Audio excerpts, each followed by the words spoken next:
வணக்கம். இந்த கொஸ்டின் பாருங்க. இது டிஎன்பிஎஸ்சி குரூப் 2ல கேட்ட கொஸ்டின். 48 மாணவர்கள் உள்ள வகுப்பில் ரவி 9வது தரம் பெற்றுள்ளார்.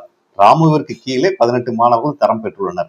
ரவி மற்றும் ராமுவிற்கு இடைப்பட்ட தரம் பெற்ற மாணவர்கள் எண்ணிக்கை என்னன்னு கேட்கிறாங்க.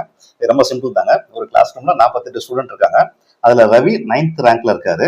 ராமுவுக்கு கீழே 18 பேர் இருக்காங்க. அப்படின்னா ராமு கீழே இருந்து மேல 19th பிளேஸ்ல இருக்காரு. ஓகேங்களா? இவர் கீழே 18 பேர்னா இவர் 19வது பிளேஸ்ல இருக்காரு. கீழே இருந்து மேல.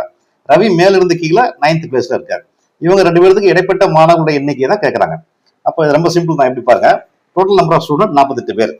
அதுல இந்த 9 பேர்த்தையும் கழிச்சிடலாமா? அதே மாதிரி கீழ இருந்து மேல இவர் 19 பேர் இருக்காங்க. அதாவது 19 பேர் இருக்காங்கன்னு இருக்கும். நம்பர் ஆஃப் ஸ்டூடெண்ட் இதுல 19 பேர் இருக்காங்க. அப்ப இந்த 19 பேர்த்தையும் கழிச்சிடலாமா? இந்த 9 பேர்த்தையும் இந்த 19 பேர்த்தையும் கழிச்சிட்டோம்னா இடைப்பட்ட மாணவர்களுடைய எண்ணிக்கை நம்ம கிடைக்குமா? பாருங்க, 48 - 9 - 19. ஸோ 48ல இருந்து இந்த -9 - 19 -28 நடத்தும். ஸோ 48ல 22 பேர்த்த கழிச்சுட்டா 20 பேர். அப்ப ரவிக்கும் ராமுக்கும் இடைப்பட்ட மாணவர்கள் எண்ணிக்கை 20 பேர் இருக்காங்க. D answer. இது ரொம்ப சிம்பிள் தாங்க.